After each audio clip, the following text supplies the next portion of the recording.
So in my last GTA 5 essay, we took a closer look at White Angry Man with Family of 3, so I thought in this video it was only right that we take a look at Filthy Frank when he goes way too far. In this video, I wanted to cover why I think Trevor Phillips from GTA 5 is one of the most likable characters not only in GTA, but in the whole of gaming. Why gamers universally love Trevor Phillips, even though he is at his core a psycho, crazy, irredeemable maniac. Or is he? Is there more to this what seems like shallow psychopath? But before we can evaluate why Trevor is so likable, we need to see his backstory, his past. We know that as a young boy, Trevor grew up with many abusive fathers and had a mother who was addicted to drugs and is hinted at as also being abusive. Pair this with Trevor's mental health problems and Trevor never really stood a chance at having a normal childhood. When Trevor was 20, he ran a small air freight out in North Yankton.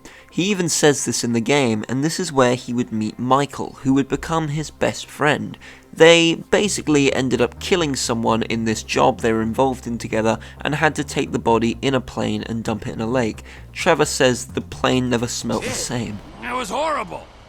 We had to pick up the body and dump it in a lake on the way. Thing was still burning in his head when we dropped him.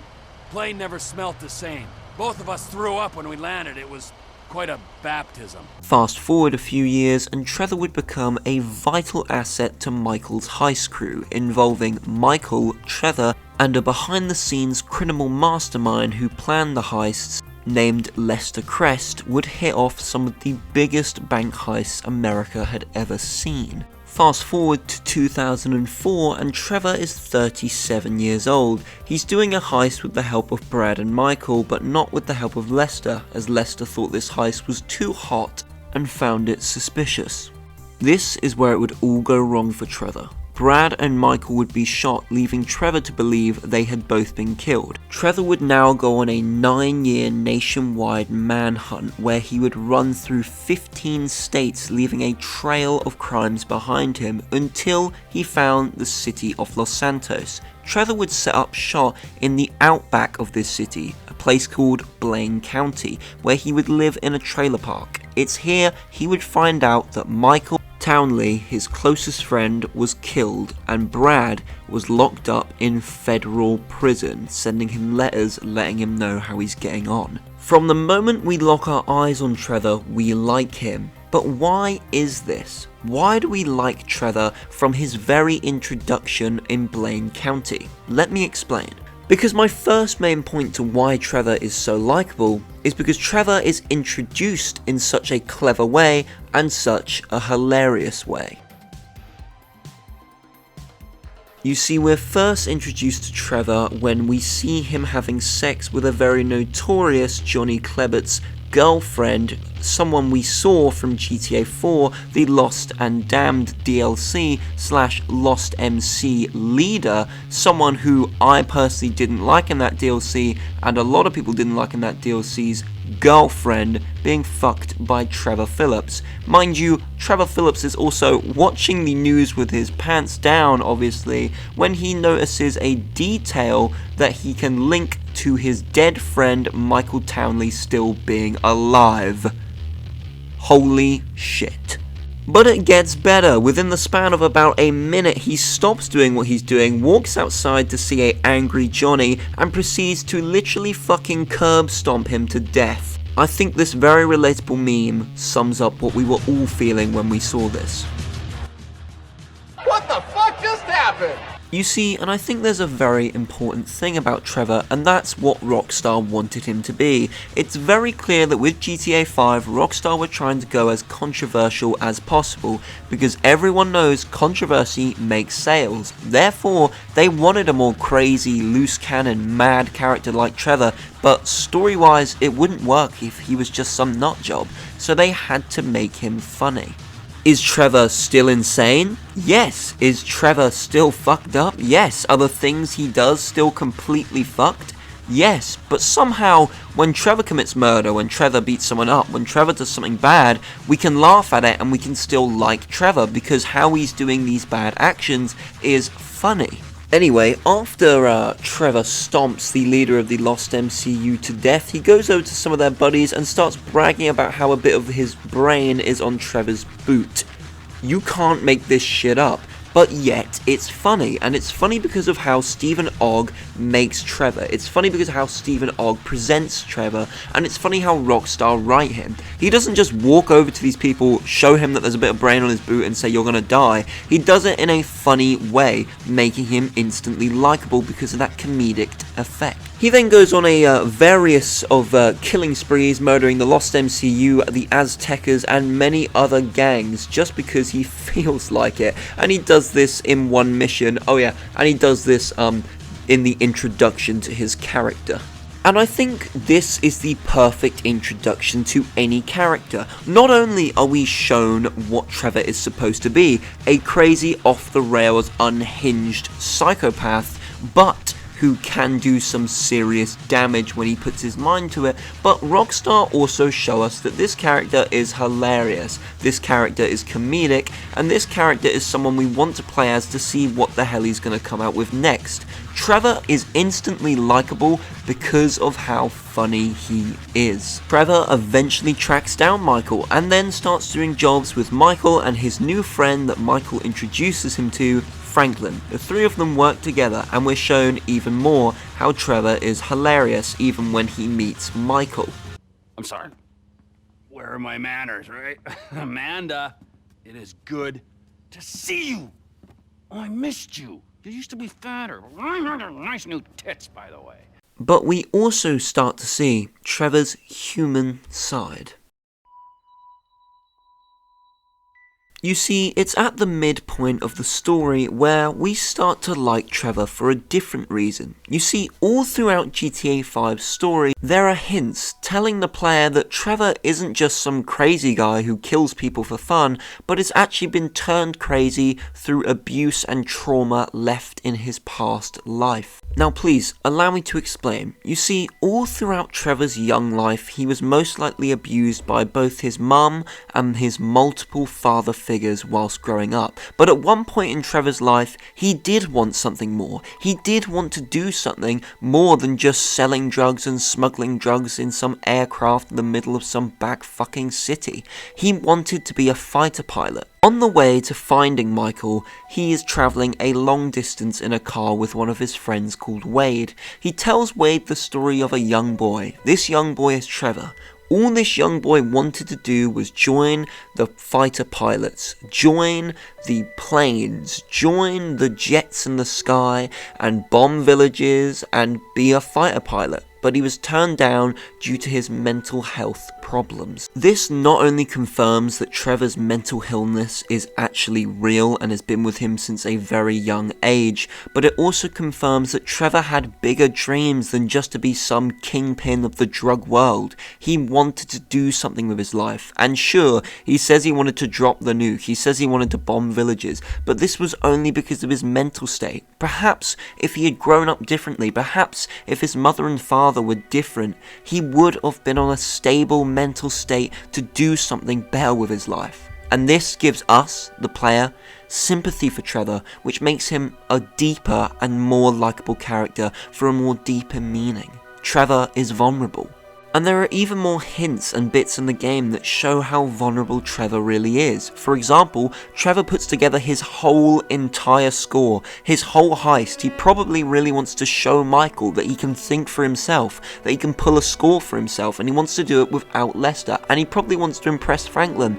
But when it all goes wrong, Trevor's mental health and stability probably makes him feel useless. And even unwanted. This probably made Trevor feel even more useless and just alone, and this is kind of true, that nobody really cares for Trevor. I mean, look at Michael. Michael only really kept Trevor on because he saw how much of a loose cannon Trevor was, how much Trevor could help. I think deep down, Trevor truly is depressed, and Trevor truly does just feel isolated and alone. And I think this just shows how vulnerable he truly is. I mean, he even, to a degree, feels alienated from the new Michael. I mean, this new Michael who got off, who got free, who got to take his family and go, you know? Because this new Michael isn't the same Michael he left. The Michael he left was a rootin' tootin' guy who would pull a score, who would take someone out. But this new Michael has a family to look after, so Trevor doesn't even fit in with his old friends. Furthermore, it's at this point where Trevor actually does find out about Michael's plan to have him killed, and goes up to North Yankton in a rage to see Brad's body, one of his friends. And when Trevor confronts Michael, he pulls his gun on him, showing Michael that Trevor is smart, Trevor can find things out for himself, and Trevor is capable on his own. But Trevor sees Michael truly as his best friend and the only thing he has, so he can't pull the trigger, and instead throws his gun and tries to run. Trevor truly is vulnerable and truly is alone, and this is why he is so likable. But it's here where we also see that Trevor can have a truly loving side. But you see, in my opinion, Trevor has a very loving side, and we first see this loving side when he kidnaps Martin Madrazo's wife. He kidnaps her and soon becomes intimate with her and develops feelings for her, and even begins to love her, and she loves him. This is one more reason what makes Trevor such a likable character. He clearly loves Mrs. Madrazo and wants to care for her and wants her not to be abused by Martin. So he does love her, and this just shows how likable and how loving Trevor can be. One of the other times we see Trevor's more loving side is even earlier on in the game, where Trevor reunites with Michael. You see, Trevor back in North Yankton would have been very familiar with Tracy and Jimmy, Michael's children. In fact, he would have sort of taught them things as they've grown up. In fact, Jimmy and Tracy call him Uncle T, because he is like an uncle to them. So Trevor almost became part of Michael's family. He almost treats Jimmy and Tracy as if they were his. And it's here where when Tracy is going to embarrass herself, he does everything he can, arguably more than Michael, to go and help her, because Trevor truly cares about Michael's family and the people around Michael's life. I mean, hell, Trevor's loving side is even shown when they have guns drawn to each other, Michael and Trevor. Trevor throws his gun at Michael and runs, because he truly values Michael as a brother. He even says when he confronts him, never a truer word has been spoken, brother, because he values him as a brother. And even after he finds out that Michael wanted him killed, he saves his life. Now granted, he does this so they can do the big score robbing the Union Depository, but I truly believe deep down Trevor never wanted Michael to die or even get hurt. By the end of GTA 5's story, Trevor, Michael and Franklin must all come together to fight off all the enemies they've grown together. But here's where Trevor comes into his newest problem, and that problem is Michael. Trevor and Michael have guns pointing at each other's head, but it's here they must decide to work together, and they must see who the truly bigger man is. And the one to put down their gun first is Trevor. Trevor is the man who puts down his gun in frustration, sadness and anger, because he wants to kill Michael. He wants to rip Michael apart, but his body, soul and mind won't let him, because he loves Michael as a brother, because he treats Michael like family, and he knows that Michael has a family. So he puts down his gun and says to work together. However, Trevor's insecure and vulnerable side does kick in as he turns off his radio halfway through combat to test to see if Michael will come to make sure he's alright. Michael does check on Trevor, and the two of them sort of hash it out and say their sorries and work together from there. From there, the three men take out each other's enemies, and then they meet up at the end of the game. By the end of GTA 5's main story, Trevor is still crazy. Trevor still has outbursts, but yet Trevor has learnt to love Franklin as if he is somewhat of a son to him and forgive Michael. You see, all throughout this video I haven't really talked about Trevor and Franklin's relationship, but they have one, and it's incredibly strong and incredibly interesting. Trevor wants nothing but the best for Franklin, and he truly tries to give him the best advice he can. Similarly, so does Michael, showing that both Trevor and Michael can work together as a gay couple. No, I'm joking. But it does show that Trevor truly does care for Franklin, and he wants the kid to have a good and bright future. He wants Franklin to do well, and he values Franklin as his best friend, nearly as much as he values Michael. Trevor, by the end of GTA 5's story, is the most loyal main character out of the three. He can now go back to Ron, Wade, and Chef and begin his drug-running, gun-running business again. By the end of GTA 5's main story, Trevor is so likable because he is so hilariously funny, so sad and just honestly vulnerable, and so loyal and loving. I didn't even mention that after GTA 5's ending, you can see Trevor's mum in this weird sort of, is it a hallucination, is it not? And Trevor breaks down, showing that how much abuse he went through from his mother and how much unlove he went through, he still cares for her and tries to do everything he can because he loves his mum, and he treats his mum like she's his mum, and he completely, undeniably loves her. And that's why Trevor is such a likable character. If you enjoyed this GTA 5 video, please do hit the like and subscribe. There will be more character essays on the way. This has been Truth Reviews. Stay safe, guys, and I'll see you all in the next video.